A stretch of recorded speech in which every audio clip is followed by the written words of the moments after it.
Hi, I'm Dr. Joe. I'm here to share with you my story about having been diagnosed at age 56 with autism. And I'm doing this because even though I feel kind of like a fool doing it, I'm hoping that by being open and honest with my story, I can help some people out there. Um, so today I was going to talk briefly about my childhood and how knowing now that I'm autistic, how that changes my entire view of my childhood. I've done a lot of therapy, and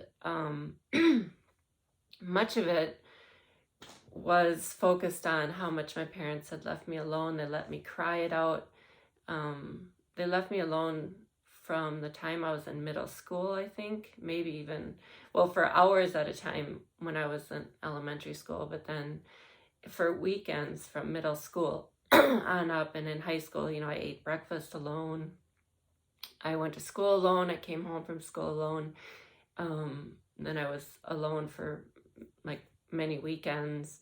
I brought myself to piano competitions. My parents were never at my volleyball games, or rarely. I remember when I was at my gymnastics meets in the elementary school, my mom came to a couple of them. Maybe they came to one volleyball game, but anyway, it was completely different than how I raised my kids. I've been there for almost every one of their events. And so I grew up having these abandonment issues, and always, feeling lonely is a real trigger for me. So, but, well, those facts don't change as far as how many times my parents left me alone. It also, knowing now that I'm autistic, it changes that my whole view of my parents. That, yes, they did get tired. I was the third kid, and they stopped. I think they paid less attention to me than to my siblings. But overall, I feel that finding out that I'm autistic puts a more favorable light on my parents. Being scared of my dad at the dinner table. Before, it was, my interpretation was focused on, well, being scared of authority figure and, my big scary dad. And now it's more like, well, if I was autistic, what was I actually doing that made him irritated? So,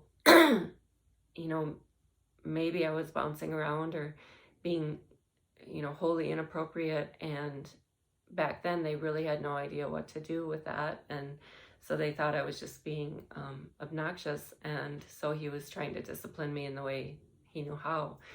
And I also feel like,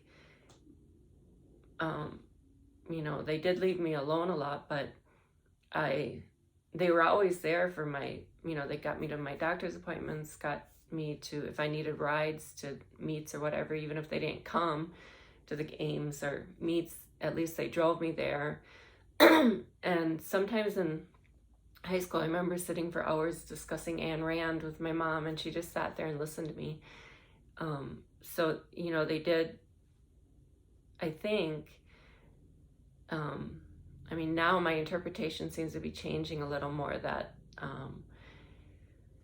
my parents really, to a certain extent, they must not have known what to do with me. And that I must have, I remember I was hitting the preschool teachers and things. And when I told a friend recently about that, they're like, oh, well, that's completely normal. And I'm like, actually, I don't think it's that normal for preschool kids to hit their teachers. Now that I brought my own 2 kids to schools and daycares and, various things over the years, and, they never were hitting teachers or anything. And I don't remember seeing other kids do that. There was always some kids that are a little more out of control than other kids. But anyway, now I'm thinking that, well, maybe I was one of those. And I just, as I went through school, then I learned to, rein it in and, to fit in so that I wouldn't get in trouble. Because yes, I got in trouble repeatedly for hitting the teachers.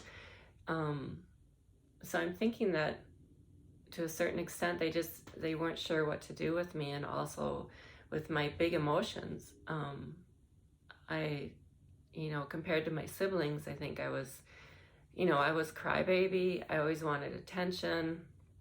And yes, to a certain degree, that could have been because they actually didn't give me the attention.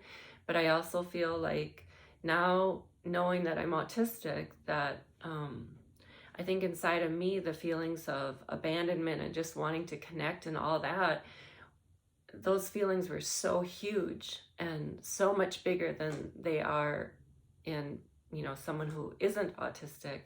And while everyone has those feelings, I just feel like it could have been, really magnified, and so much that my parents just didn't know what to do with me, and they didn't know how, it was harder for them to, to keep giving me attention that I demanded. I mean, I remember they play, that hockey thing and a with your hands, and you have a puck and you hit something, and anyway, I would go and sit down in the middle of the board because I wanted the attention. Or at night, I kept saying, I'd say goodnight and then go upstairs to bed. And I think sometimes they tucked me in, but I'd go upstairs to bed and then I'd keep yelling down, good night, good night. And I mean, I remember after so many times of saying goodnight, they'd be like, yeah, good night, Wendy, enough already, or whatever. And,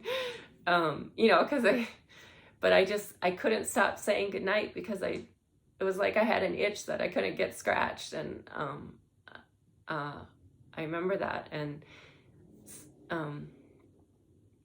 so now, as I said before, going through all the therapy, I was thinking that, I was putting a lot of the blame on my parents. They should have done this, they should have done that, come up and given me more hugs, and, so that I wouldn't feel so lonely. And while I did raise my kids, entirely different than I was raised, and partly because I was scared, I didn't want them to have that feeling that I had growing up. I now think that,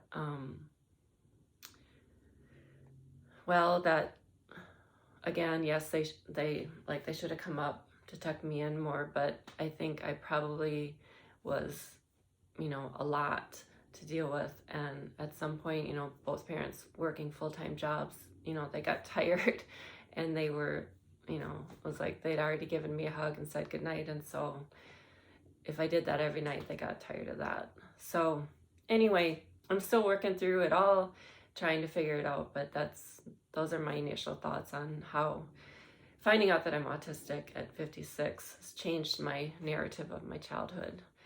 Hit the subscribe button and send me any comments or questions that you have. Thanks a lot.